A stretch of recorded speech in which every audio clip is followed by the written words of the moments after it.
সাবেক সংসদ সদস্য জনাব আলাউদ্দিন চৌধুরী নাসিম তাকে বক্তব্য রাখার জন্য আহ্বান জানাবো। আলাউদ্দিন চৌধুরী নাসিম। আসসালামু আলাইকুম। ঐতিহাসিক মুজিবনগর সরকার প্রতিষ্ঠা দিবস উপলক্ষে আয়োজিত আজকের এই ভার্চুয়াল সভার সম্মানিত সভাপতি দেশরত্ন জননেত্রী শেখ হাসিনা, উপস্থিত নেতৃবৃন্দ এবং যারা শুনছেন এই অনুষ্ঠানটি বিভিন্ন মাধ্যমে, সবাইকে আমার শুভেচ্ছা এবং সালাম জানাচ্ছি।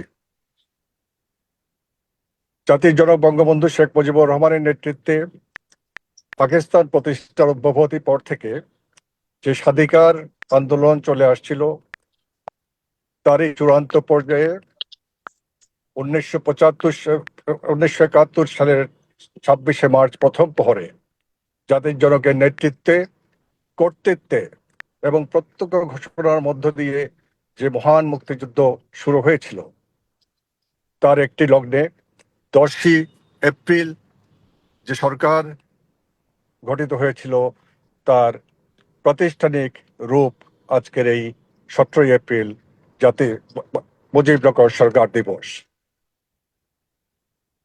বাংলাদেশের ইতিহাস, আওয়ামী লীগের ইতিহাস আর প্রত্যেকটি পর্বেই নেতৃত্ব দিয়েছেন সেই 47 থেকে 75 পর্যন্ত জাতির জনক শেখ মুজিবুর রহমান।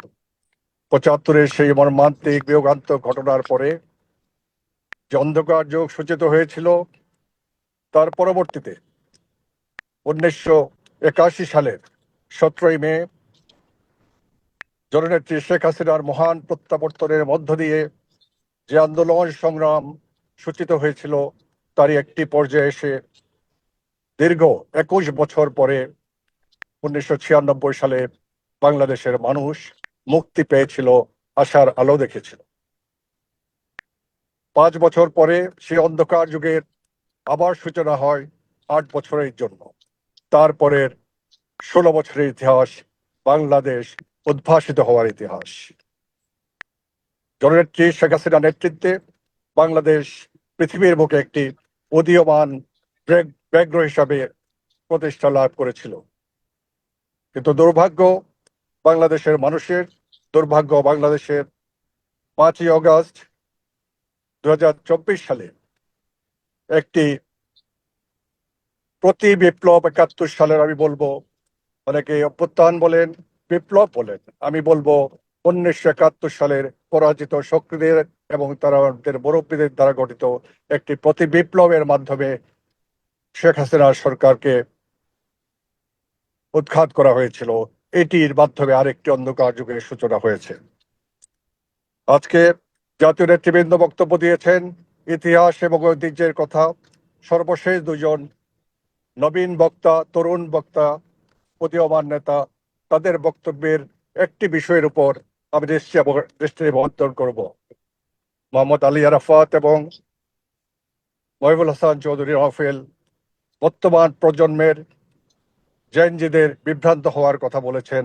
অবশ্যই তারা বিভ্রান্ত হয়েছিল, কিন্তু আমি মনে করি তাদের প্রতি আমাদের আহ্বান জানানোর পাশাপাশি তরুণ প্রজন্মকে কানেক্ট করার জন্য প্রত্যেকটি স্তরে নেতৃত্বের বিকাশ ঘটাতে হবে। আমি মনে করি বাংলাদেশ আওয়ামী লীগের বয়স 77 বছর, আর আমরা একটি জায়গায় ব্যর্থ হয়েছি বলে আমি মনে করি।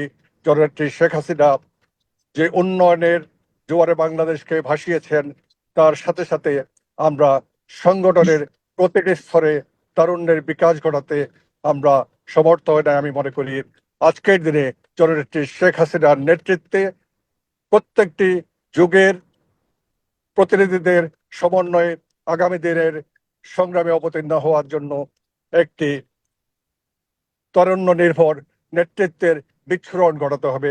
আমি মনে করি জননেত্রী শেখ হাসিনার নেতৃত্বে সেই বিচ্ছুরিত তারুণ্য এবং অভিজ্ঞতার সমন্বয়ে গঠিত এই নেতৃত্ব এই অন্ধকার যুগ থেকে বাংলাদেশকে অচিরেই মুক্ত করার জন্য ইনশাল্লাহ সফল সংগ্রামে অবতীর্ণ হবেন এবং সেই সংগ্রামে আবার জননেত্রী শেখ হাসিনার মাধ্যমে আরেকটি জনবিপ্লবের মাধ্যমে বাংলাদেশকে আবার আমরা মুক্ত করবো ইনশাল্লাহ। এই আশাবাদ ব্যক্ত করে সবাইকে আগামী দিনের সংগ্রামে অবতীর্ণ হওয়ার আহ্বান জানিয়ে আমার বক্তব্য শেষ করছি। জয় বাংলা, জয় বঙ্গবন্ধু, বাংলাদেশ চিরজীবী হোক। ধন্যবাদ জনাব আলাউদ্দিন।